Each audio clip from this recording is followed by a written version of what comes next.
the regular meeting of the Milliken Town Board of Trustees, Wednesday, February 26, 2020, to order.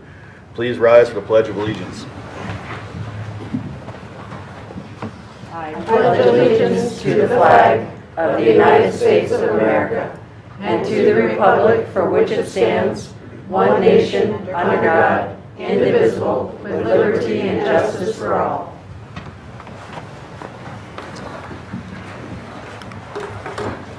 Will the town clerk please call the roll? Yes, sir.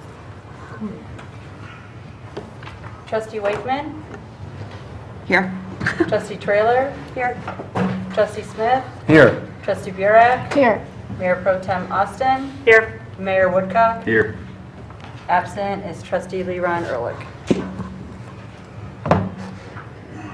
Agenda approval. Do we have any changes or additions to the agenda? No. None. I move we approve the agenda as presented. Second. All in favor? Aye. Citizens' comments. Do we have any citizens' comments? Yes? I was third of, there's two others that There's a clipboard out there. we didn't Sure. sign for the wrong thing.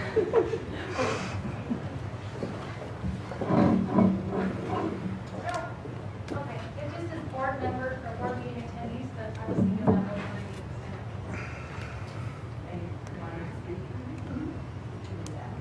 Yeah. Just come to the podium and state your name and address, please. Hi, I'm Sheila Woodson. I live at 1557 Cattleman Court in Milliken. And I'm actually come here tonight to represent Sowers of Seeds and to just kind of give a community report. And first off, I just wanted to tell you I feel really, really honored to be a citizen of Milliken and that our community is amazing. We teamed up with the citizens in Johnstown. If you don't know what Sowers of Seeds is, this will be our 4th year as working as a community to provide fresh fruits and vegetables to the area food pantries, meaning the food pantries in Milliken and Johnstown. So the first year we donated a little over 2,000 pounds of produce. Sorry, excuse me. And there were 54 people that participated. And our second year, we had 104 people participate, and we donated over 5,000 pounds of produce. And last year, we had 204 people participate and businesses. And the Milliken Police Department was one of those. You might have seen a really big bushy tomato plant out in the front, and that's what they were doing for us. So I can't take any of this credit except for maybe a small part of when my feet were walking those routes to pick the produce. But I just wanted to say thank you, sincerely and with humongous gratitude to our community and to the members in Johnstown too. We really, really fit a need. And this year we're hoping to, what that means is last year 204 people or businesses were growing over 750 pots of produce. And this year our goal is 1,000 containers and to have 250 participants. So we're hoping to obviously break that 10,000 pound mark, which is about 5 tons of food. We're just shy of 5 tons of food. So anyway, I just wanted to express my gratitude. Thank you so much. Thank you. Thank you. Do I have any other citizens' comments before I move on? Anyone can get up and talk. All right. Move on to minutes of the previous meetings. Do I have any? I have no changes. Move to approve the minutes of the 1/22/2020 meeting. Second.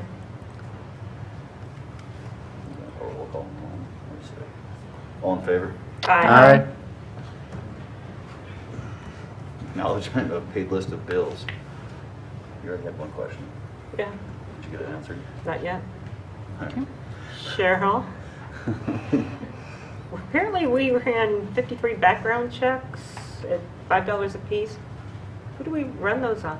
We run background checks on those that are applying for business licenses and for newly hired employees. Yeah. So, yes. I knew about the newly hired employees, but I'm like, we didn't have 53 apply, so. No. That makes sense, But especially with businesses. the roofing companies coming in town. most of them Yes. are business licenses and contractors licenses, those that are doing business within the town. Okay. Thank you. You're welcome. Makes a lot of sense.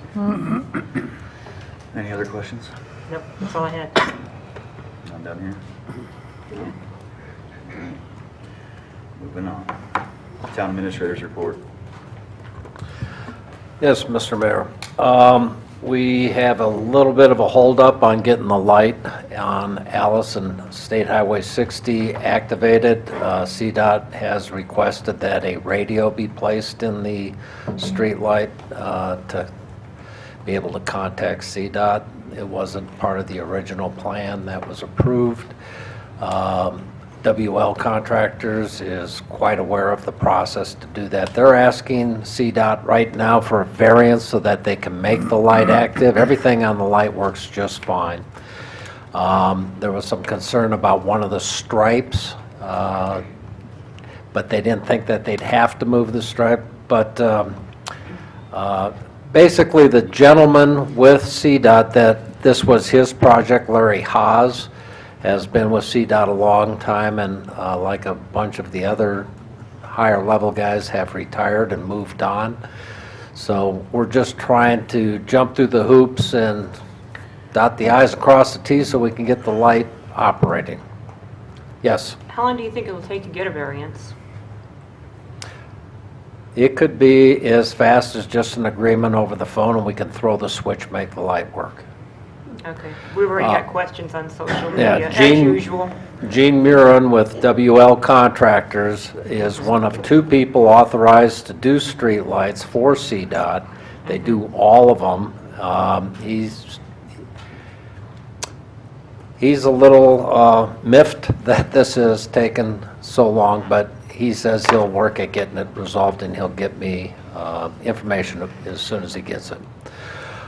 We've been on hold on the County Road 46 project due to the frost and the freeze and the blowing snow and everything, but they were out there working today, and we're hopeful that they'll be able to get that closer to completion here real soon. They don't have that much more to do.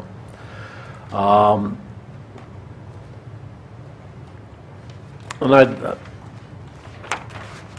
I gave a little bit of insight on some of the other stuff that we've been working on. At the work session, the Go Mill Committee came and made a presentation of the master plan and all the work that they've done in order to get the master plan going. And we're all real excited with the efforts that they've made. Gonna have to kick that woman out of here. Lynn's got to handle it for her. So with the music intro, I'll complete my report. Thank you. Thank you. All right, Lois Ann, you're doing fine. You're in trouble, Lois Ann. Consent agenda. Move to approve. Second. Second. Town clerk, call for a vote.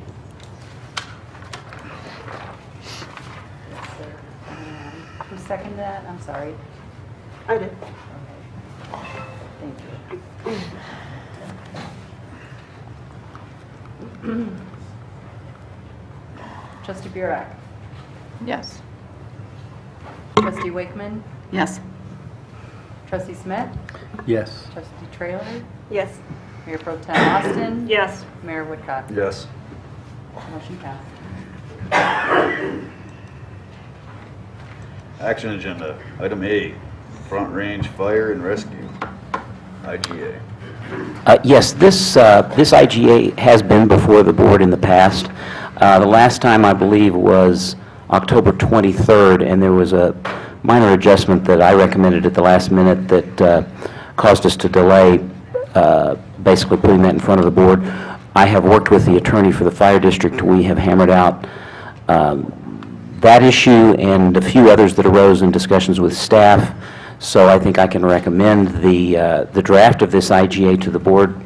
At this time, I'm happy to answer any questions about a number of the items that were addressed in this draft. They are summarized in the agenda memo. You guys good on my right? Are there any questions? Yeah, I had a couple questions. I know. I'm done with it. Fire away. So, under what circumstances do you think a fire district would deny a petition for exclusion? So if we have somebody annexing into the town, and we go through the petition process, they've got a petition to come into our fire district, and they've got to be excluded from the fire district that they're coming from. And it says that that fire district could deny their petition for exclusion. Is there a reason they would deny that? The answer that comes to mind is if that property was connected to any bond payments that had to be made, if they were dependent on that property for, and it depends on how large an area we're talking about. There are occasional fights over these issues, and they tend to relate to the value of assets that have to be paid off. Those are the kinds of issues that can arise. And that's the purpose of the exclusion process, is to hammer out all those issues. Okay, and then one other small question. Do we currently have any land in Milliken that's not within our fire district? We do, and that was the subject of some discussion. The goal was to be sure that this did not put those people in a situation where they could be compelled to change, and I think that we've accomplished that, because that is only going to happen, and let's see, that's, yeah, this is item 2. Changes made to Section 3C, I think, address this, and we did, it was a subject of some talk, and I think that that whole process is not initiated except on request of those property owners. So I think that gives us protection that they want it to happen if they ask for it. The very southern portion of Milliken is Yeah. over the buttes over here towards Platteville, and that's outside the district. So if they have a fire, who services them? Right now, it would be think it's Platteville. Platteville. And currently, through our automatic gate agreement, we do both respond to that area. Okay, I'd hate to think somebody would lose their life because we're fighting over property lines or something. We have a good working relationship with them. Thank you, that was my questions. Yes, I have questions regarding the impact fees and how the rest of the fire district is serviced. I believe when we first started this discussion, you said basically we have the same agreement as the town of Johnstown has. Is that still the case? Is their agreement the same as ours, or? So I can address part of that question, and then I'll hand it over. The IGA that's in front of us at the moment only deals with the fire services, and it specifically, one of the changes that we made is it specifically does not require the town to approve the impact fee. That's a separate matter that's also on the agenda tonight. So that's part of the answer, I think. You go ahead. Yeah, obviously, they're back-to-back on your agenda, but it is the same agreement. The only thing that we worked out, staff to staff, was just the mechanism for the collection piece of it, just to make sure that there was no one that was overburdened on the collection piece. So we've worked that out at that level. Then my next question would be is if you have the same agreement with Weld County and Larimer County, if you cover any of the county, so does that impact fee apply to rural development? Right, so currently, Weld County has elected not to impose impact fees anywhere in the county. So that hasn't happened. And Larimer, we don't have that right now as well.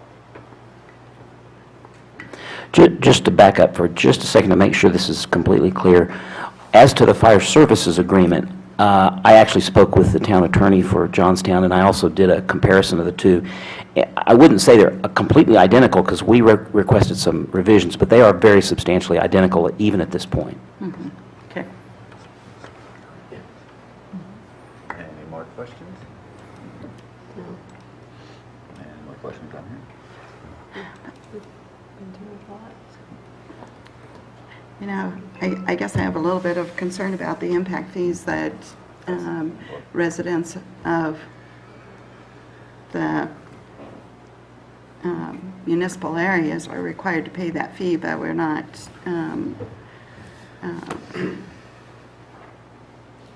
Let's do action A, and then when we hit B, we'll jump on the impacts. Okay. we'll get that hammered out. So, right now, take a motion on action agenda A, Front Range Fire and Rescue Intergovernmental Agreement. I move that the board approve the proposed intergovernmental agreement between Front Range Fire and Rescue Protection District and the town of Milliken regarding fire services. Second.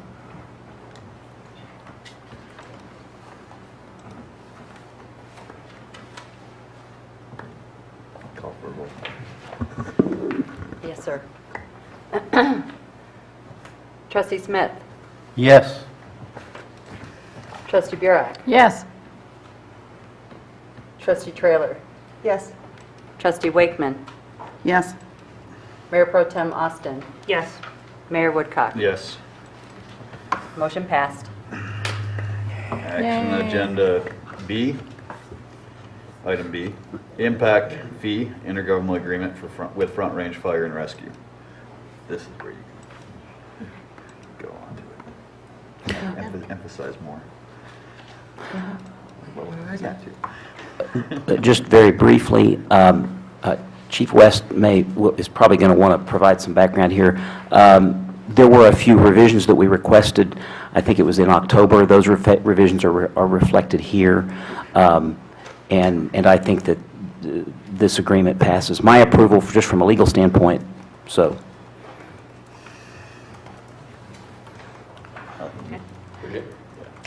So just to give you the background on the impact fees, it's our belief that I think a lot of us would like to keep the area rural and small, but we know that growth is coming. And it's our belief that growth should pay its way, that our current residents should be impacted with future firehouses or wear and tear on the fire engines that future residents or future businesses require. Over the last couple of years, we've seen an increase in calls of about a 1.5 to 1.7% each year. But in Milliken, that's been closer to 5%. So the growth in the town is starting to impact service, and impact fees by statute can only pay for capital. So as we need more fire equipment, renovations to firehouses or maybe new firehouses in the future, that's really what those fees pay for.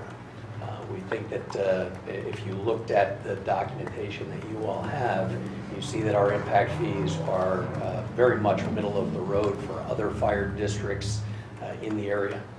We were entitled to raise them substantially higher than we've done, and our board has been very conservative with those numbers. So we think that it's fair and reasonable that growth pays for growth, and that our current residents wouldn't be saddled with that expense. So I noticed that you are aiming to get your response time down from 9 minutes to 7 minutes Yes, in the agreement. Do you anticipate doing that through the building of a new firehouse? So what we do is we monitor that on a quarterly basis. We look at our response times. Currently, within our entire district, we're meeting our response standard now. But we're meeting it in Milliken in 4.5 minutes.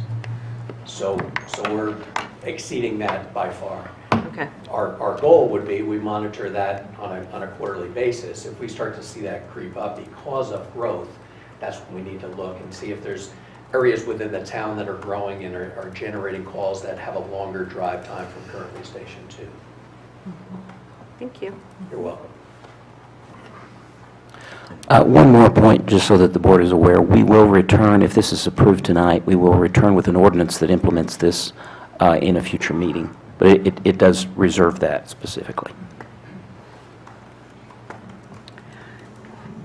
I guess I still have a little bit of concern about the impact fees. It's our job to protect the citizens of Milliken, and while I do not object to impact fees, I fully understand them and realize that that's important, but to impose an extra fee on individuals within the fire district that happen to live in the town of Milliken, or I'm assuming you have the same fee in Johnstown, is that correct? Exactly. So, but then not in the rural areas seems kind of like an unfair fee to me for the people just because they happen to live in the municipalities. And, you know, we already tax our people heavily because of the services that we offer, which I don't object to that necessarily either, but we need to be fair and consistent. But I think when we're building a new house, that impact fee should be assessed because they are now burdening our services that our fire department is now required to respond to their house, just like the citizens that have already paid their impact fee in the past. Right. So, but what we're saying is the people that live in Johnstown or live in Milliken are being assessed that fee, but if you happen to be in Weld County, not only are you not paying as high a tax base, you also then will not pay the impact fees. But you're probably not having a house built either. No, she's saying that if you're building in Weld County, because it's still you're there, building they in have Weld County. Lower Weld County in their fire district. Oh, okay, I see what you're saying. And that's going to be a thing where, you know, as politicians and the fire department, we can actually go to Weld County as a joint effort and ask, can you please help the fire department out and implement the same impact fees that we're doing and have their back in Weld County. Right. And if we go and show, you know, a unified front there, it's more likely to have Weld County say, yes, we'll actually start implementing it. So, I would agree with that. sound right? Yes, and Mr. Mayor, to your point exactly, I think we would have a much harder sell with the county by saying that one of the towns that we cover has impact fees and the other does not. It would be harder to sell them on the idea of them approving those fees as well. So is that your plan, to ask Weld County to? Absolutely. That would always be our plan. I don't know that I quite have enough muscle to make that happen because there's a lot of districts that would affect as well. But absolutely, that would be our hope because of the exact reason that you're talking about. It's the entire district and they receive the same service that citizens here do. Let me just say that I appreciate the effort that the fire district has made on trying to get this done. You've been working with us for a long time, and I appreciate that effort, even though I have questions about the impact fees. So thank you for all the work. I'm happy to answer the questions. Thank you. Glad you brought that up. Didn't worry. I'm not worried. And that's the other thing is that we can always put together a joint letter that we all sign, send it to the fire department, have the fire department put something together, and we sent it to Weld County Commissioners, ask them to basically jump on board with the IGA and start collecting impact fees for the fire department. Absolutely. So, you know, Okay. if we do that, it might not hold a lot of weight, but if we put it out there accidentally in a few newspapers, you know, Weld County doesn't like negative, you know, reviews. So, any other questions, discussion? So would you approve this with that? That's something we can do on our own. That's something Yeah. different? Okay. Anything? No. I'll take a motion. I move to improve the impact fee intergovernmental agreement with Front Range Fire and Rescue. Second. Second. Okay. Town clerk, please call for a vote. Yes, sir.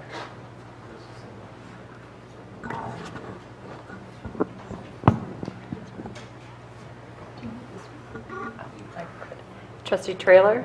Yes. Trustee Smith? Yes. Trustee Wakeman? Yes. Trustee Burek? Yes. Mayor Pro Tem Austin? Yes. Mayor Woodcock? Yes. Motion passed.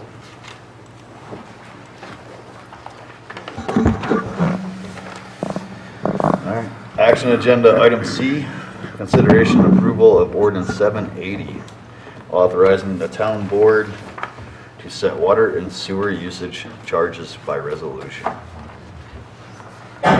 Good evening, Mayor and trustees. This ordinance would grant the board the authority to change the water and sewer usage by resolution versus the way it is currently. It has to be done via an ordinance.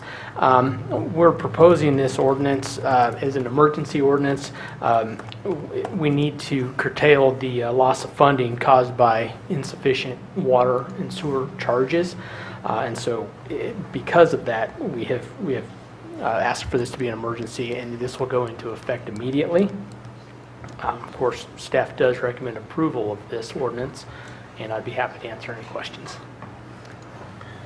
Could you explain a little bit what we talked about in the work session about our little county parts within the town, on how it will impact them?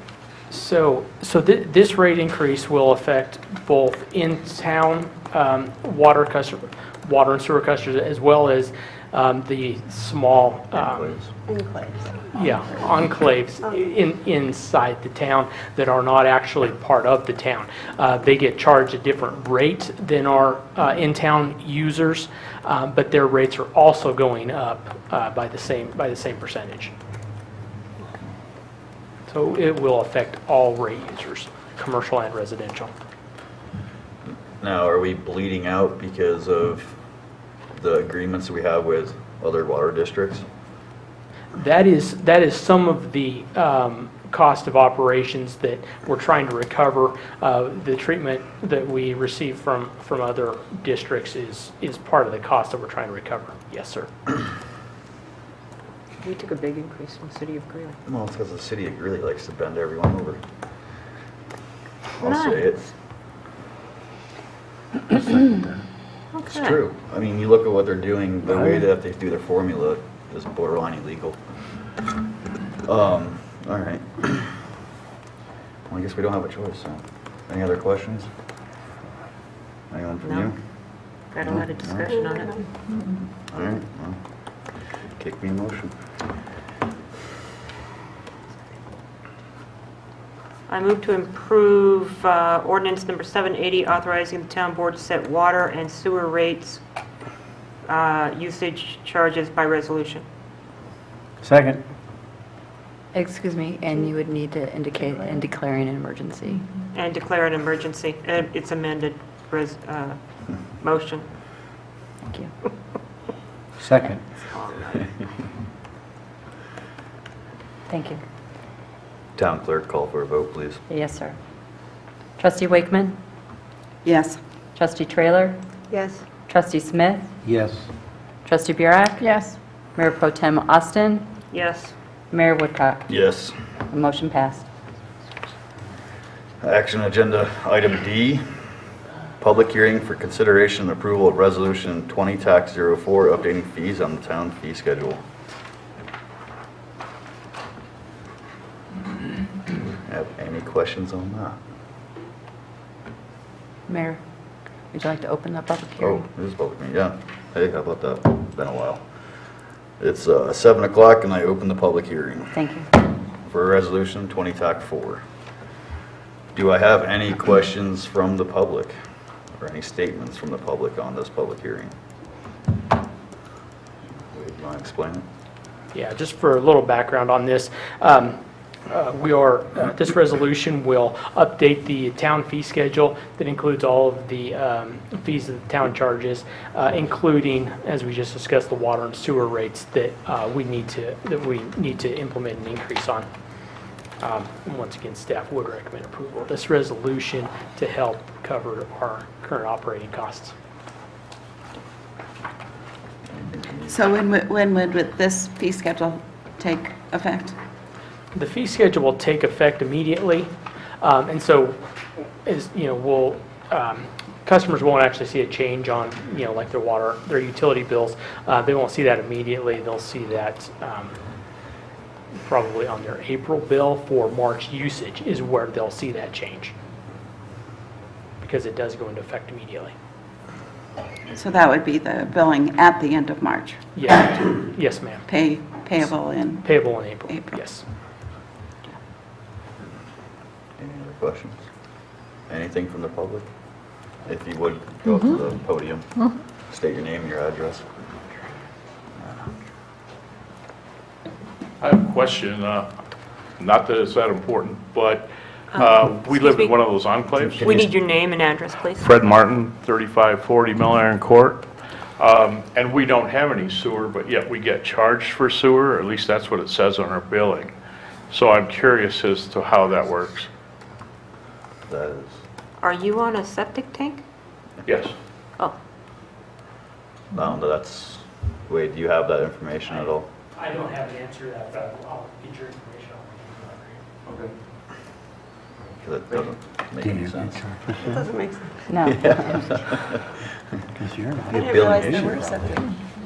Yeah, there is people yeah. here. All right. Anyone else? I might have missed this, so if I apologize. I'm Sheila Woodson. Do you want my information again? Okay, 1557 Cattleman Court, Milliken. I might have missed the percentage that it's going up, but if it's an emergency, do we know what the percentage is that? Awesome. I just have to calculate my budget. Yeah, so this is based on the average, an average utility bill. So depending on what your usage is, if you're higher or lower than the average, but the average bill is going to go up the water is going to go up 9% and the sewer is going to go up 7%. So overall, the average bill will go up about 6.2% because sewer is a higher base rate, and so that ends up being about a little over 6% increase for an average bill.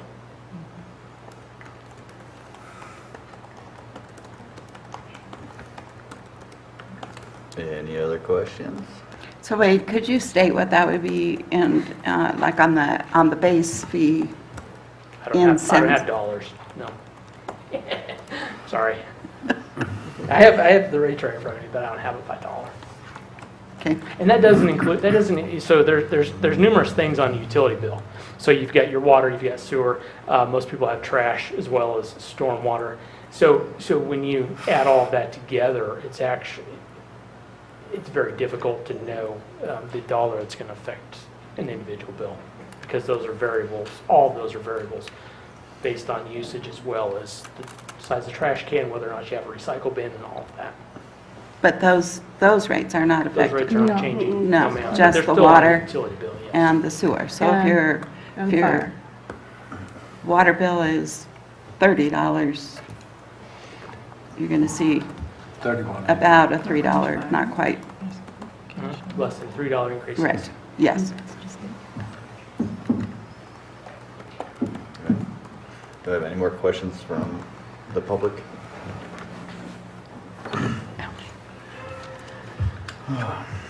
Time is 7:05. I'm going to close the public hearing for consideration and approval of Resolution 20 TAC forward. Do I have any more discussion from you guys? No.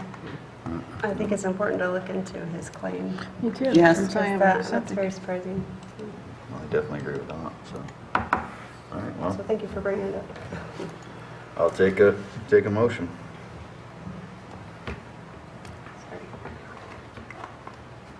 I move to adopt resolution number 20-04, adopting the fee schedule with changes to sections 13 and 18 effective immediately. I second. Town clerk, call for a vote. Yes, sir. Trustee Smith? Yes. Trustee Trailer? Yes. Trustee Burek?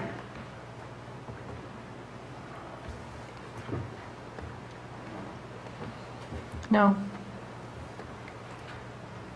Trustee Wakeman? Yes. Mayor Pro Tem Austin? Yes. Mayor Woodcock? Yes. Motion passed. All right. Are Action. you sure? What's that? Oh, the rates are different than the ordinance. Yes. Sorry. Action item E, I know my email. consideration for approval of ordinance 779, a cleanup of ordinance making minor revisions to the Milliken Municipal Code. So, so this ordinance came about when our office noticed a number of instances where the Colorado revised statutes were referenced in the Milliken Municipal Code, but those references were not valid for one reason or another. We had staff go through the code and identify all of the references that we could, and the sole purpose of this ordinance is to clean up those references. Now, in the course of that investigation, we realized that there had been some substantial recodifications, particularly, I believe, in regard to, I believe it was fireworks and abandoned motor vehicles. So we did have to make a few minor substantive changes there. Also, the other thing that triggered this was that the federal minimum age for buying tobacco products went up. And so those are the issues. There was also recodification of liquor licensing statutes. So that's what brought this ordinance about. It is not intended to make any substantive changes outside of what's presented in the agenda memo. So in reference to the fireworks, our current code refers to revised statute, Colorado revised statutes 12-28-103 and 106. In this ordinance, it refers to 24-33.5-003, 4, and 6. So here was my thing, as I looked at those different statutes online, every year for the past 4 years that I've been on the board, it comes up before July 4th, what fireworks that the people are allowed to have. And we've always put it in our newsletter and on the website that we allow people to have sparklers and things that don't leave the ground. But I don't see where in our code we specifically allow that. As a matter of fact, it all says all fireworks, so it's very misleading. And I did ask Chief Garcia for some clarification. Yes, this is something he and I exchanged email about a couple of weeks ago. The existing section 10-10-10 does reference the sections that you mentioned, and they relate now, as they are recodified, they relate to permitted displays and export. So my conclusion reading that section, and I think you've read it, so I won't reread it, is that there is no permitted use of fireworks by the public. I don't think there has been for quite some time. I think it's just been a standard practice to allow it because of what the state statutes say. I did not make a change here, but I would be happy to draft a simple ordinance that does allow what the state statutes refer to as permitted fireworks. But can we pass this with the provision that, or do we have to write a whole new ordinance?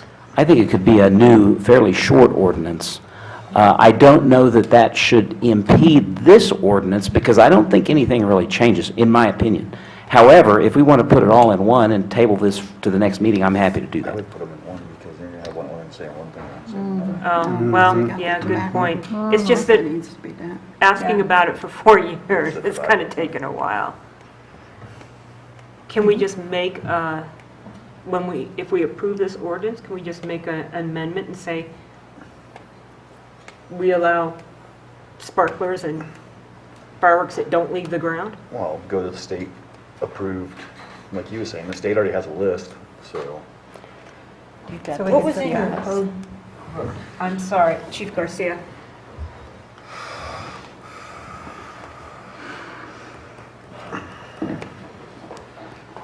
Mayor, members of the board. So Attorney Gould and I did talk about this. What I think you're referencing to is permissible fireworks, Yeah. which includes the sparklers and the little cylinder cones.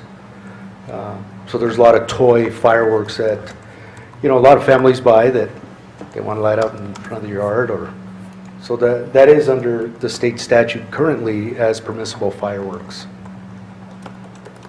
which Under what section? section, it's going to be 24-33.5-2001. Section 11A under permissible fireworks. Section So it gives you- 11A. 11A. See, 2001 isn't in here, it's 2003, 4, and 6.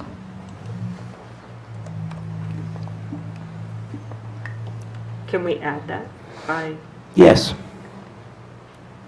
If you want to approve this, if you want to move that this ordinance be approved with the condition that the town attorney adds language that allows the public to utilize permitted fireworks as defined by state statute, that would be fine. what do you guys?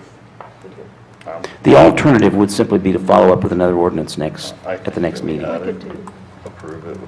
yeah. Wherever the chief's going, isn't it state? What? Chief's reading out of the state ordinance. Yes. That's what we're saying. We should be following. Yep. What about the vehicles? What was the abandoned vehicles? Nothing that I saw that concerned me. Is that- Would you like me to address that question? Yeah. So these two blocks of municipal code apparently haven't been revised for quite some time, and I had trouble with the abandoned vehicles. No, I'm sorry. With the abandoned vehicle statutes, what happened was apparently the prior version of that code had one set of statutes, and the new statutes there are two different blocks. One deals with vehicles abandoned on public property, and one deals with vehicles abandoned on private property. So I think the changes implemented here are intended to basically coordinate our municipal code with what the state statutes say. How does it affect people if they have a vehicle in their backyard behind a fence? It would not affect the standards, except if there's any extent to which the town incorporates state standards, which I believe on private property it does not. Basically, on private property, it's when somebody else abandons a vehicle on your own private property, then you call the police and the process begins. I'm wondering if you can classify a vehicle that the person owns at that house, but it's not registered as an abandoned vehicle. I'd have to look that up, but we would not have tinkered with whatever the existing code's approach to that was. Mayor, I think what you're talking about is if you do have a vehicle that does belong to the resident, and it is in the back of your house, say, for example, it's not considered an abandoned vehicle because it does belong to you.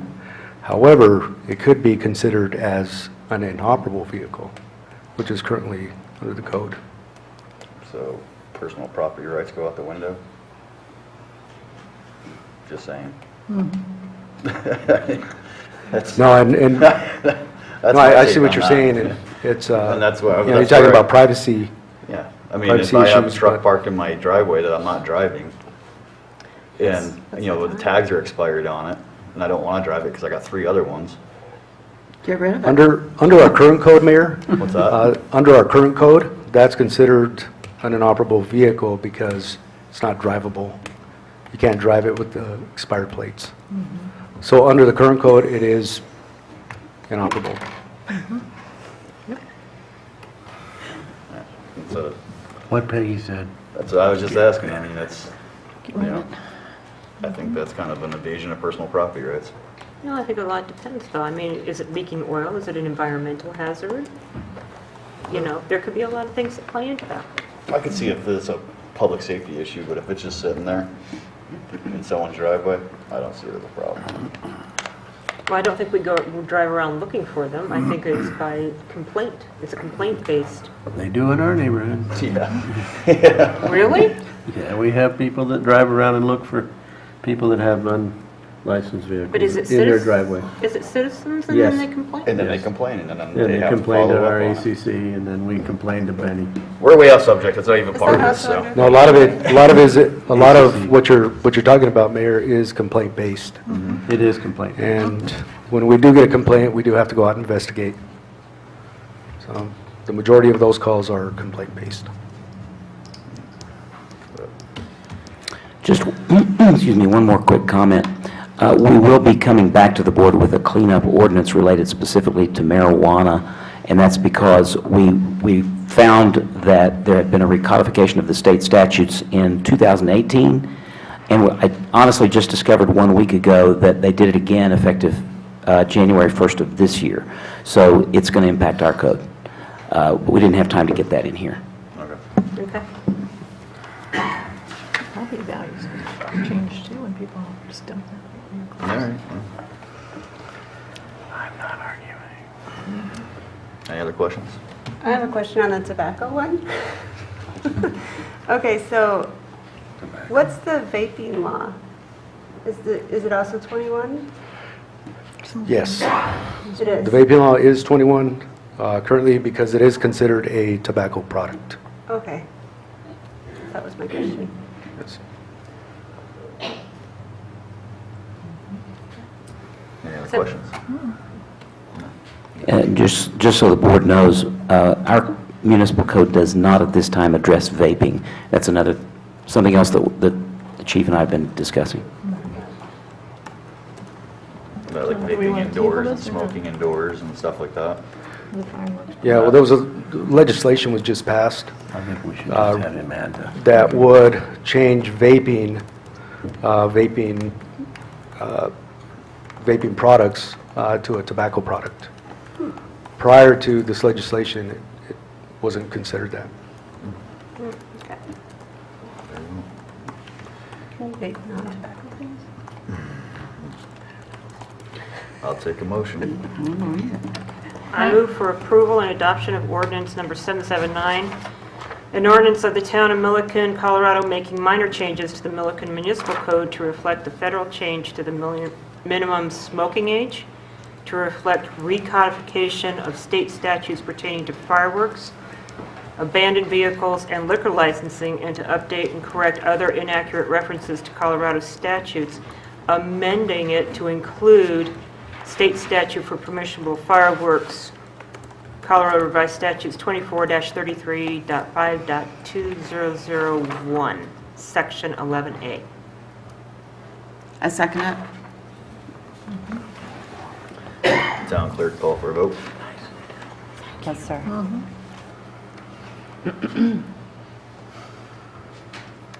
Trustee Smith, Yes. trustee Trailer, Yes. trustee Wakeman, Yes. trustee Burek, Yes. Mayor Pro Tem Austin, Yes. Mayor Woodcock. Yes. Motion passed.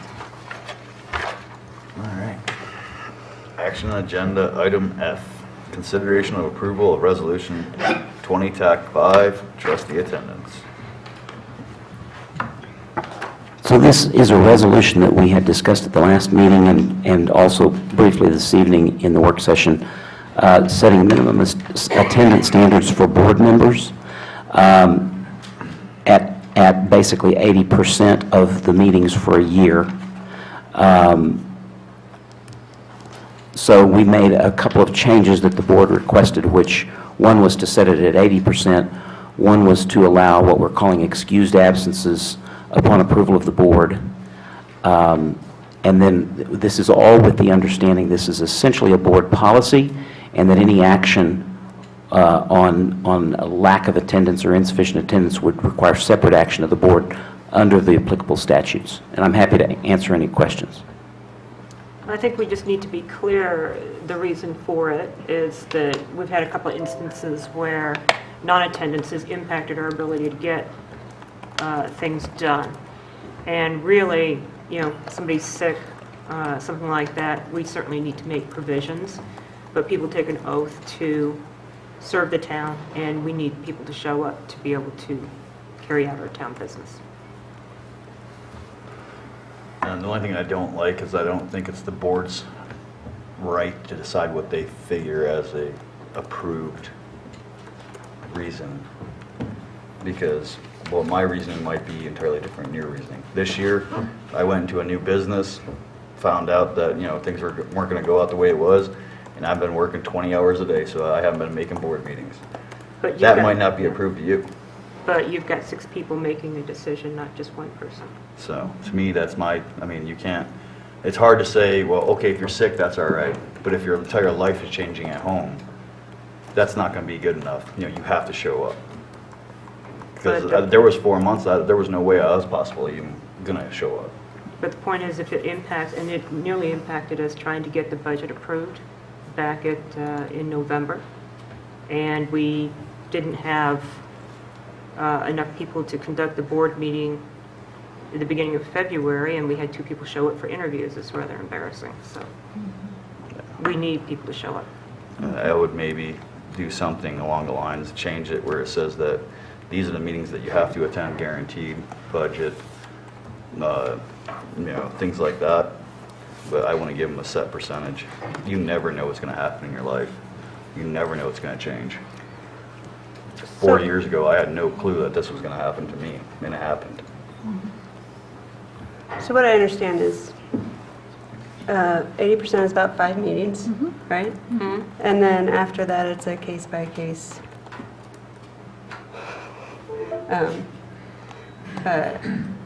issue. But even if you're sick, you can excuse it, Yeah, issues. it comes up for discussion. But it is nice to know if someone's not going to be there. And And that's, to kind of scramble, so I think that's important to give a little warning. then I would do something saying that you got, try to give 24-hour notice. Or Yeah. show up for, budget meetings are mandatory. Something like that. But not say that you have the right to choose what you find an excusable reason.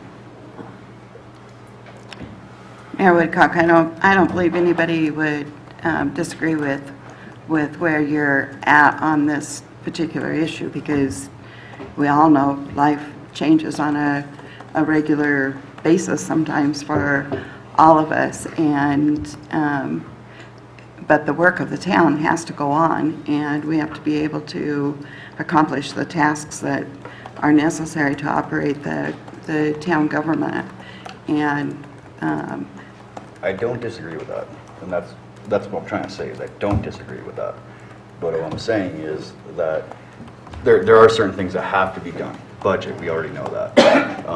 This year, I was fighting a storm, and I couldn't be here for it. But again, that's where, if you're going to do something, you make the budget meetings, the absolute end-all meetings, those are mandatory. Do something like that. Don't say, well, we're the board and we're going to make a decision on what happened in your life. We get to decide if that's important or not. I think every meeting is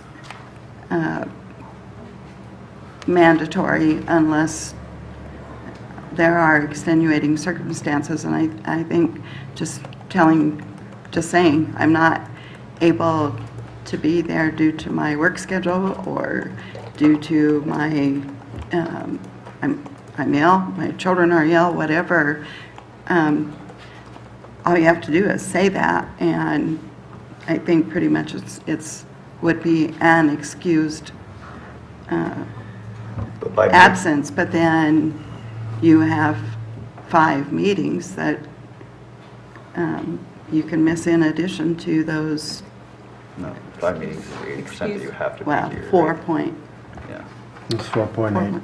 But We're it's not even going to five. start questioning it until you've missed 5 meetings. Right. And then we're going to start questioning it, because basically what's been happening, especially this year, is the same approximate 4 board members have made all the decisions for the town that 7 people should be making. That's what it's come down to. I'd like to see us table this because it feels to me like we still have some questions and some, maybe some details to work out in it, and perhaps we can look at it at our next work session. I think we've discussed it in several work sessions. It wasn't a motion, it wasn't a suggestion. Yeah, I mean, by saying this, that, the board gets to decide on how to go after, state statute after that point. If you all decide that a work schedule or a kid being sick isn't good enough, then you can go and, I'm not saying that that's what's going to happen, I'm saying it's a possibility. Yeah. If you have a board that does not like you or does not agree with your point of views, well, now they can say your sick kid's not a good enough reason. And then that attorney over there is going to find out what state statute and come after you. But it's in a rolling 12-month period of time, you're going to miss 5 meetings. What I'm stating, though, is So- that you have to think of all aspects of that. Because all of us might not be on the same board. Next time, you might have a full stack board that doesn't like you. You might be on a board that they don't like you. You don't know. You can't predict it. So we gotta try to make it as fair in the end. I mean, yes, it's not fair that I haven't been here, and I've apologized for it, but my family comes before the town. That's why I haven't been here. And that's my excuse. So that might not be a good enough excuse for you, but that's the one I have. Are you at a point where you feel like you can't fulfill your duties? Or- Well, this isn't about me. This is Okay. about the situation I am, Okay. what the resolution is. I mean, I'm all about putting the protection in, so down the road, someone understands that you have to be here for this. You have to be here for budget. You have to be here for if, you know, the town administrator decides he says, I'm calling it quits in a year and, you know, we're gonna hire a new one. You have to be, you know, present for those meetings. Well, what if you're sick for a budget meeting? Again, that's what I'm saying. But as far as what I'm understanding is, we're trying to set up the future boards to let them understand that every meeting is a meeting that they have signed up to attend. They ran for the office, they were But you're voted giving in, the- and they have a responsibility to this community. You're still giving the board the power to find out what's in the state statute to go after that individual. Well, somebody has to hold us accountable, and we have And to that's hold what I'm ourselves saying, accountable. is that I think the you town's holding us you gotta accountable. figure it out in the aspect of, what's that they have recalls for? You know, you have to figure it out of what meetings are gonna be the important ones. I mean, some people come with, you know, I might show up to 2 a year. That's a horrible opinion. When I first started, I didn't have that opinion. But guess what? The last year, that's what happened to me. I didn't have a choice. Yeah. So we don't know what's gonna happen. But if we say, these meetings you have to be here for, these are the important end-all, know-alls. And Yeah. I'm saying it's not fair to put the work off on the rest of the board So. if you can't make a set number of meetings. Well, and Peggy had a valid, that every meeting's really important. It is. It is, that's why we signed up to come, to If represent our you, if you town. take the whole state statute thing out of there, I think that would be one thing. I mean, I think if you penalize them or figure out a way to do something like that, but who knows what a state statute's gonna truly say in the end. I think 4 years is a long time to make a commitment, and we all do our best to fulfill that commitment when we decide to run for office. But in the end, the work of the town has to go on, and we're not unlike employees necessarily at this point that it's mandatory that you fulfill the duties of that. If you can't fulfill your duties, what do? You should resign. You resign. Yep. And I'm certainly not suggesting that for you, Mayor Woodcock, because that it would be your decision. But if you can't do the job for whatever reason, be it personal or But still, how is it the board's decision to go after you on a statute level? How is it their responsibility to decide if you're sick, if it's work, my car broke down? How is it their decision to decide what is 100% approval? Because after you miss 5 board meetings, So, then it's becoming a problem of the board. It's put in place in a lot of boards. so, We've done some research on it. I take out the state statute thing, I think that's fine. I don't think that in my eyes, that's fair.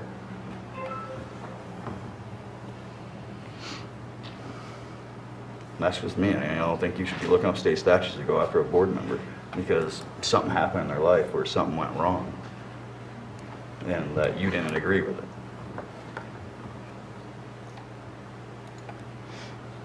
But isn't the state, Attorney Gould, isn't the state statute in there to give the ordinance, the resolution enforceability?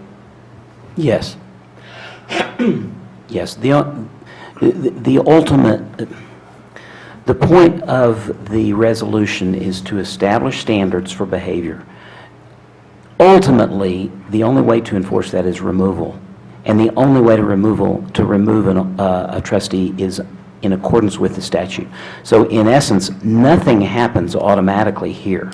This sets a policy, and if there is a decision by the board that a member has violated this policy so egregiously that he or she should be removed, then action would have to be taken under the statute. That's the reason the statute is referenced. Like I said, what happens if you have a staff board that doesn't like you?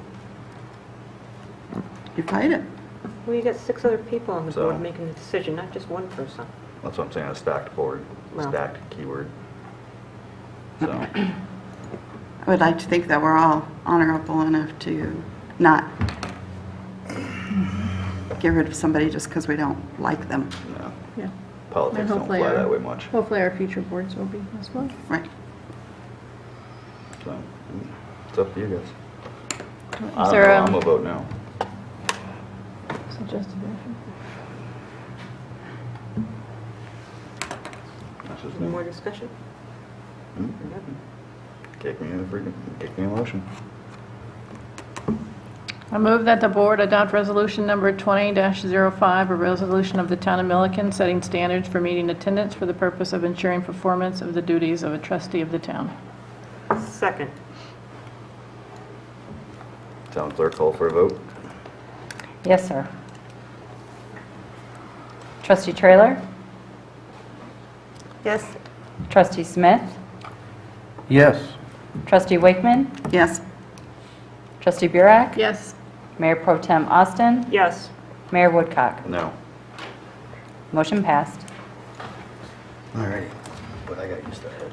Can we take a break? You guys want to take 5 minutes to go to the restroom? Yeah. I didn't realize Leonard was here, so yes. Yeah. Can we take 5 minutes? Yeah. You guys with that 5-minute recess? Yes. Real quick? All right. Okay. 7:33, we're taking a recess. Okay. I already got my question in.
Morning, or 7:40, we're back from recess.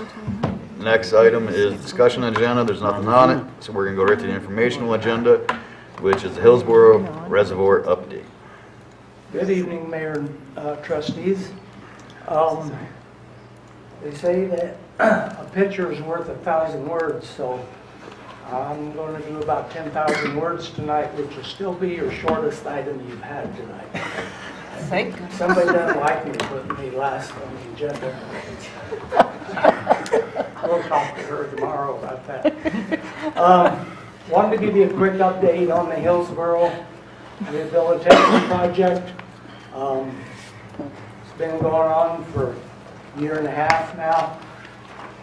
In September, we got a letter from the Corps of Engineers, United States Army Corps of Engineers, who exempted the dam and the mitigation of the wetlands from their authority. So, you know, don't need to go through us. But to be safe, you need to get a permit to take the dirt out, the silt that silted in the 70s.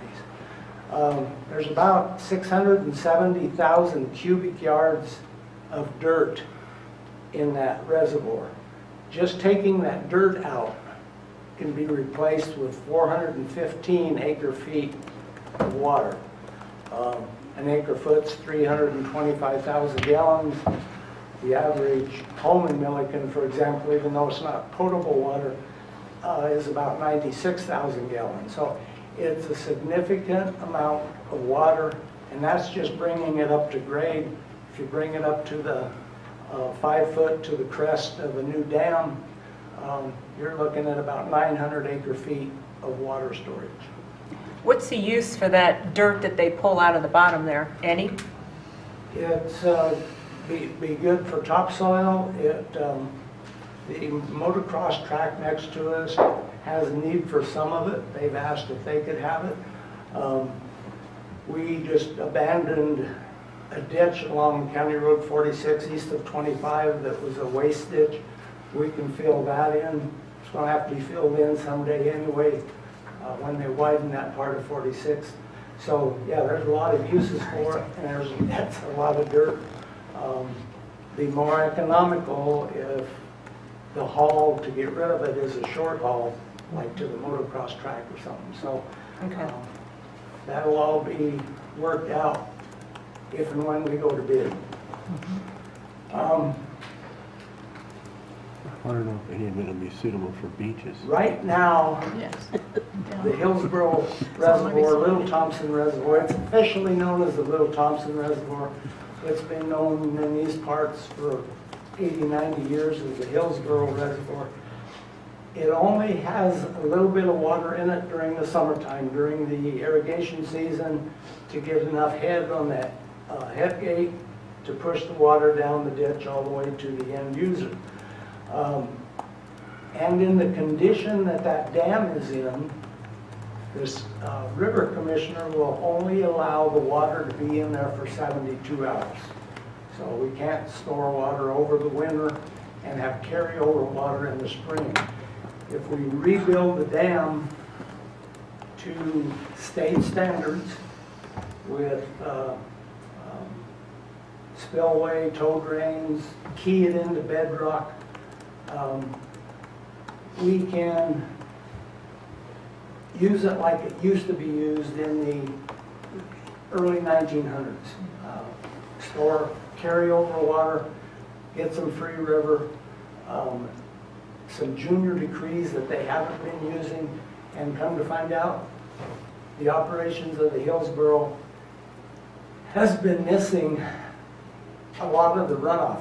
When they don't start the ditch until June, and the runoff that's already gone, they still get the daily CFS decree, but there's an annual limit that goes with it. That they're missing out on a lot of water that could be run down that ditch and put into that reservoir. The next few slides are kind of to show you what we found out there. Before I do that, let me tell you that that existing dam built in 1896 was just dirt piled on grade with trees packed in it to stabilize it. The original meeting with the Hillsborough Board, they were concerned that those trees that decayed, decomposed, and there might be some voids. Well, part of our study, we had borings on the dam to see if there's any voids. Found out it's 65 feet from the top of that dam to bedrock. Any new construction will have to find a way to key that dam into bedrock, stabilize the base, but it's very doable. What does that mean, key it in? Probably with a short slurry wall, break the bedrock, pour, not take out the whole dam, but a cut down the center of the dam into bedrock, pour some slurry. There's different kinds of slurry. One of them that looks like peanut butter that it's kind of jello-y, so it has some give to it.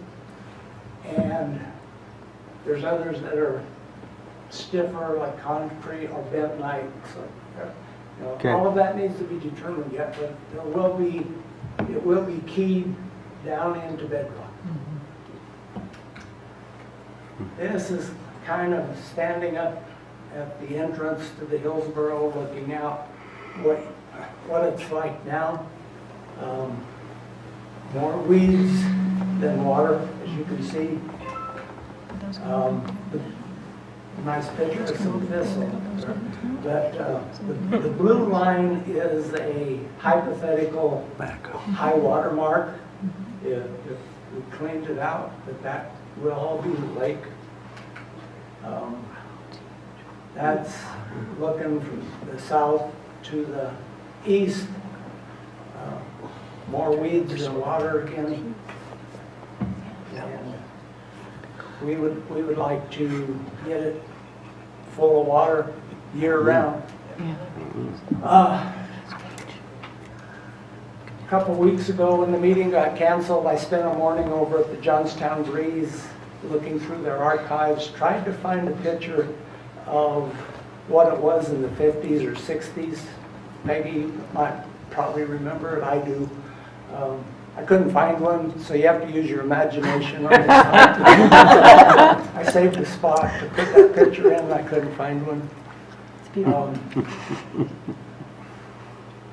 Better ask the people that were teenagers during that time. They probably have pictures.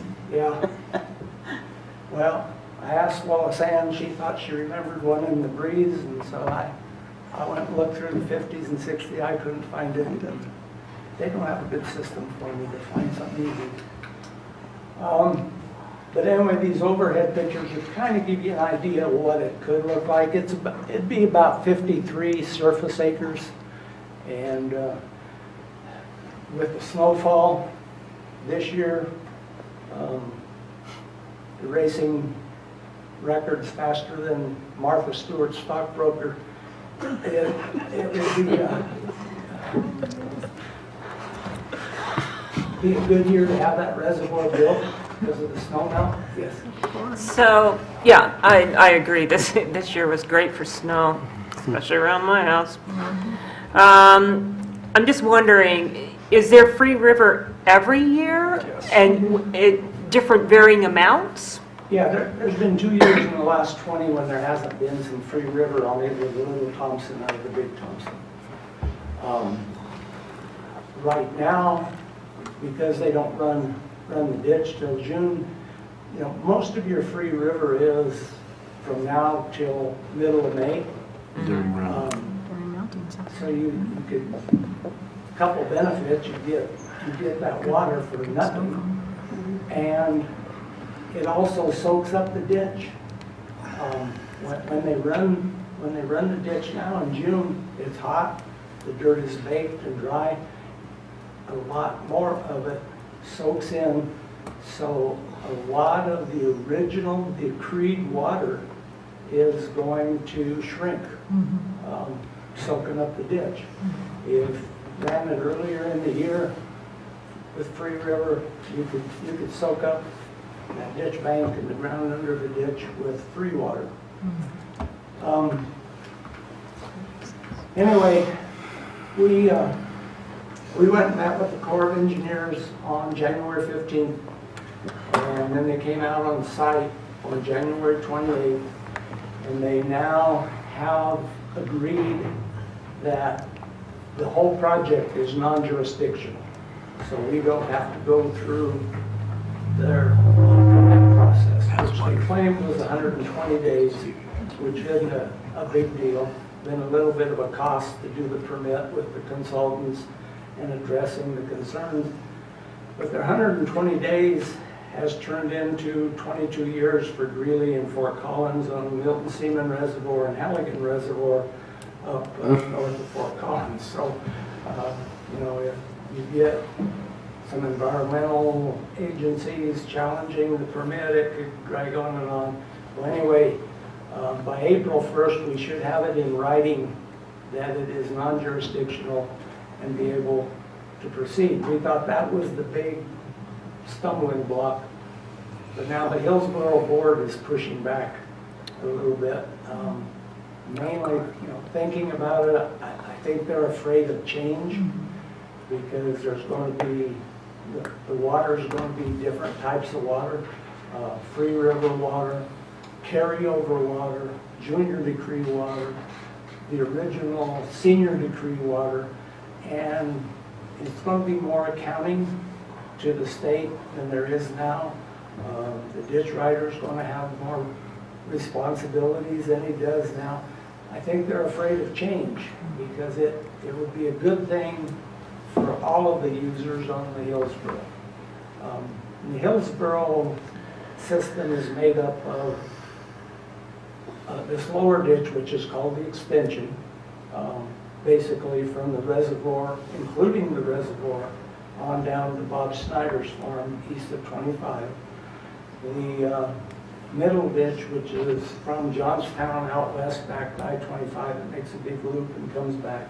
And then the original consolidated, which is from the headgate on the Thompson River down to about the Roosevelt High School. So there's 3 boards. They all have different opinions. We have decided after the pushback from them that we don't need to deal with those upper companies. We're going to just start dealing with the extension company who actually owns the reservoir and get a possessory interest. And yeah, it's going to be expensive. It's going to give us an opportunity for earlier water, a chance to rent water. So it'd be a good thing with exchanges. It can benefit those upper users. And I think once we get this reservoir full, they'll realize that, and then they'll have to come to us and ask for something. So anyway, one other thing. Right now we're willing to foot the bill to complete that bucket. And it's expensive, but imagine in 5 years, Milliken growing out west to 19, the state reclassifies that dam as a high hazard dam because of houses right below it. And they issue a breach or repair order to the Hillsborough Company. We're on the hook for 27% of that anyway, because we're 27% shareholders in the extension. So, you know, one way or the other, we're going to be spending some money. We might as well spend it where we can control it and get a benefit from any revenue that might come from it. Any question? Are we still looking at about 7 million that we have to do a bond for? That includes the reconstruction of the dam? Yeah, taking the silt out, about 1.7 million. The rest is on the dam reconstruction. That's the big piece of it. And we won't know till we go to bid, which hopefully would be June or July. but the consultant that we're using still thinks that's a very good estimate based on some of the other bids he's seen. So we finance it for 30 years. What's the life of the dam? I don't know, we'd probably do 25 years for the bond issue. 25 that's for the our bond? Huh? You said the bond would go 25 years? Yeah. And the life of the dam would be, This one's lasted 120. never mind. Will we need to reline the bottom of the lake with bentonite? No. Taking the 670,000 cubic yards out, we'll take it down to bedrock. Okay. Shouldn't be. How helpful or willing to work with us has the Hillsborough extension been?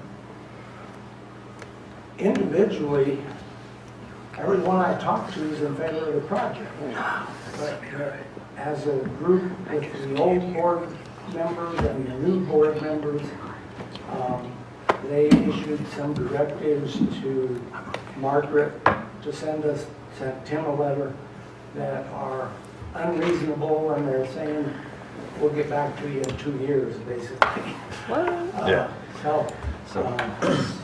As a group, and even some of the farmers on the other part of the ditch I've talked to, and to quote, says you're preaching to the choir, we're in favor of it. So I don't know where the board came up with their requests in the letter. We think we have a way to address that. They really haven't been working with us. The extension? Yeah, Yeah. they've kind of fought us the whole way, although they originally started and said, we'll work with you. Based off, what's happened over the last year and a half. Originally, they will work with us, we'll come up with a way. They've talked about adding new board members so we can actually have some representation on it. They still haven't done that. They had their annual meeting this year. And I have a feeling what's going to happen is that they're going to fight us every bit of the way because it's change. But the thing is that if you read the Hillsborough bylaws, I read them, we can call a shareholders meeting. And we can trump the board. As a town of Milliken, we can call a shareholders meeting, right? Based on the bylaws. Yeah. And we can get all the shareholders together. She would give us a list of the shareholders, which they're pushing back on too. Yeah, but they don't want to give any information up. They're hiding something. It's one of the most misrun ditches probably in the state of Colorado. Aren't the shareholders logged someplace? With a state or You can go through federal the state, but regulation? that's if the Hillsborough sends records and when things change. They're required by law to give us the list. They've been reluctant at it, but we've had the attorney make that request now, so we should have it shortly. Okay. Awesome. The other thing they do is they're inconsistent in the way they operate it. They wouldn't let us move. We have 2.5 shares, which is 250 acre feet, that comes out of the head gate by the Roosevelt football field. It used to be on the CAP farm, Colorado Alfalfa Product. Greg maybe remembers Colorado Alfalfa Products. But they won't let us move that water from that head gate down the ditch to where we can use it. And we need it now. With the RO plant running, we need that water down here. But they let farmers from down here that have farms up higher, they let them move the water up the ditch.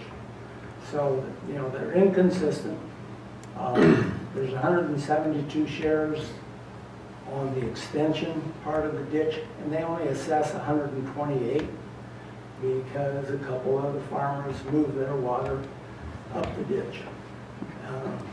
And they're not using the, it doesn't make sense. If you're a shareholder, you're a shareholder. But anyway, they're, I think their reluctance to change it is the driving factor in their refusal to work with us. I've heard some of the shareholders, formed that are on the board, say that we're a municipality. And that's their biggest problem with working with us. But in the end, we're a shareholder. It's not just that we're a municipality, we're a shareholder. We have the same rights as every other farmer on that ditch. And at some point, instead of playing nice with them, I think that we need to flex our muscle a little bit because we have played nice with them for years, and stop playing with them. That's my personal opinion. I mean, you guys take out is, you want to do a work session on it? I can go through a whole list of things that go on with that ditch.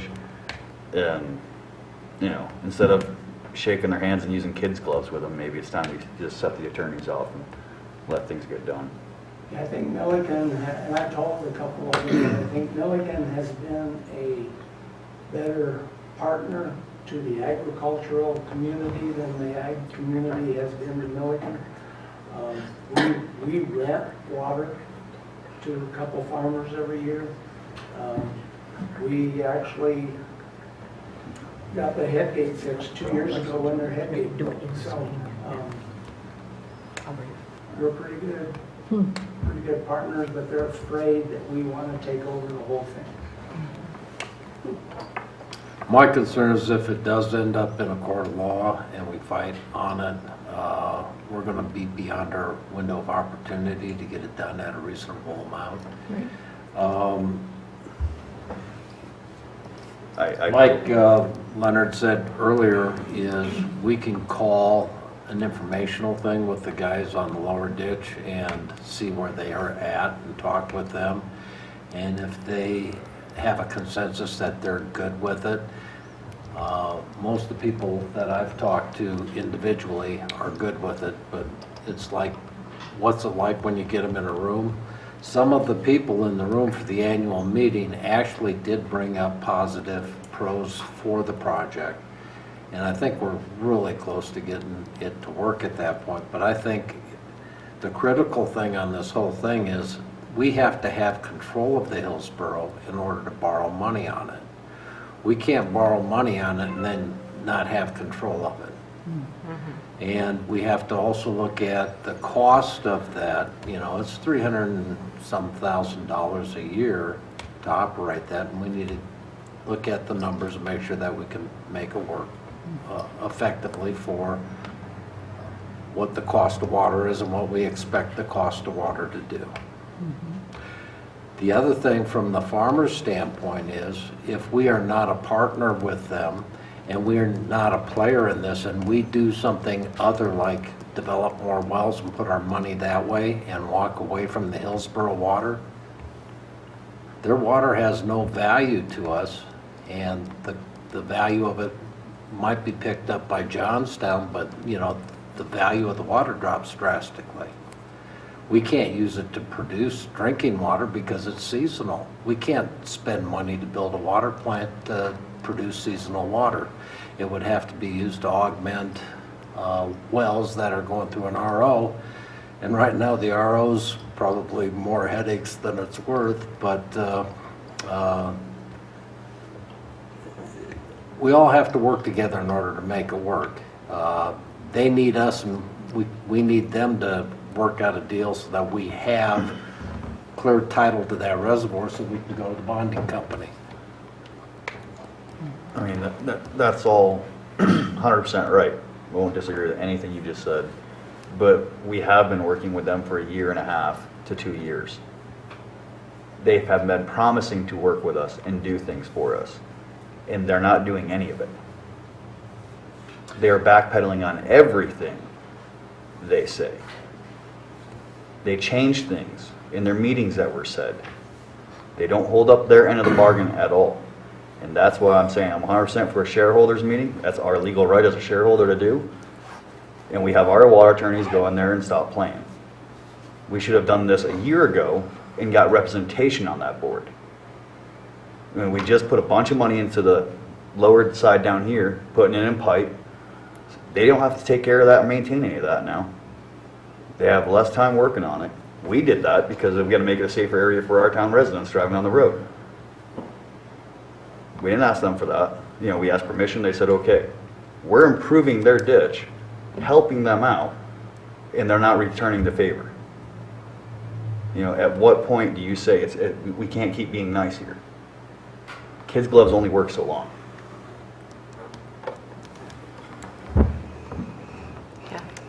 Thanks, Leonard, for all the work on that. I think you should create a Hillsborough Facebook page and ask for pictures from Somebody, Yeah, There's got to be some. yes. Facebook. Before you go anywhere, Leonard, just want to make the board aware of something that I just realized. Leonard's contract ran out at the end of December, and this is an important project. He's got other things I think he's working on, but this is an important project. Would you agree that we need to make sure that we get a new contract for Leonard? That we... He should be under contract if he's going to be handling it all. I mean, he's Yes. done a great job so far. What do you guys think? Yeah, Yeah. to continue this project for sure. So our direction would be to the town administrator to work on a new contract for our project manager? Is that right? Yes. Okay. Just getting clarification. The Milliken Events Committee also needs a contract for their rent of the Welcome Center. It's 2 contracts. Thank you. Thank you, Leonard. Thank No you. fishing or golfing for you, Leonard. Yeah. So do you guys think that we should put the Hillsborough on a actual action agenda item? Yeah. So we can actually give solid, legitimate direction? I'd like to meet with Yes, their board. and I think they should come into a work session. Yeah. That's what I So how many shareholders are? A lot. Yeah. So they probably can't all fit. 186, did you say? What's that? That's how many 180. shares. Oh. But, Yeah. you know, maybe we own 30 or something. But they like can't that. all come into that little room. We'd have to be on a work. That'd be a session. shareholder meeting. But, you know, we can see if we can do a work session with them, but I think we should have it on an Is there action a agenda board? item A in the shareholder future. board? So we can actually tell the town staff, yes, go ahead and do this. Yeah. So, For sure, I agree. Okay. you know, I mean, next meeting, I'll be in town actually on that one. I think we should do it as a work session thing first with us as a board, 20 minutes to discuss it. Yeah. Yeah. Yeah. Get some direction on the board with respect to Mr. Weist's contract. I think that should be like a regular contract where we have contractors working for the town. Okay. Yeah, Yeah. It's a contract. yeah. Well, the contract that you had was directed by the board and to report only to the board, and I don't think that would be appropriate at this point. No, We should have that run through the town. Reporting to the board. Yeah, on that project he is, because that's what we're hiring him as a contractor to handle that project for us. I thought he was handling other projects too. He found the RO's done. He was handling the RO. He was handling other projects, He had part of and it CR was 46. directed as direct responsibility of the board, and that would be probably inappropriate at this point. I'll bring back a I think you should standard. answer to the town.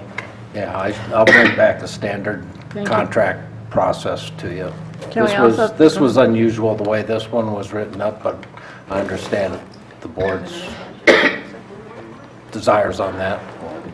Can we also then add to the the next meeting to work on the Hillsborough I think project? what I'd like to do is just have it for the Hillsborough, because that's all that's left, and identify that, and not require, you guys required him office time and a lot of other things. Oh, I'm sorry, I was talking about a At the work separate. session. At the work session, can we add Hillsborough as an Yes. item to discuss? Well, So that we'll we can- discuss it. Right. That's a separate issue, not his contract, just the, I think if we're gonna Process. discuss- I think Yeah, this the is the wrong project. spot to be discussing his contract anyways. If we're going to discuss his contract, we should be in an executive session having this conversation. yeah. That's me. And what reason would you want to do the executive session on that? Legal advice or? Yes, legal advice and personnel, Okay. negotiations. We can add it to the next meeting then. So he Then can how do you sit here get and hold ask of what he him? wants. But anyways, so now we know, work session just We'll on regular discuss that in the Hillsborough. work session next time. If we can, so we can discuss that a little bit more in depth, I think that's how that's gonna go. maybe.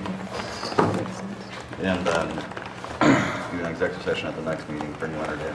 He just says when Discuss it's what complete change. he wants for a contract. Um, Anything else? I mean, it seems like everyone else is gone, so that's pretty much it. Well, Benny could talk. Yeah, we got one. You count. Do I have a motion to adjourn? Move to adjourn. Second. It is 8:10 PM. The meeting is You have to adjourned. call for consensus if you make a motion. You didn't call for a vote. Aye. Thank you. All right, all in favor? There you go. Aye. Aye. There you go. Yes. Right here. So don't, so just adjourn and don't ask for a motion to adjourn. If you don't want to. Yeah, we have to. Yeah. That's not the way the last meeting was ended. There's no vote, no second. Was it in our notes? Yeah, it is. It's at the end of the meeting. So I was hit the gavel. There wasn't a motion. Oh, what? It's not a motion. You just declare the meeting ended. It's the only mineral water I actually like. But the only thing that I found that will make me so much drinking 12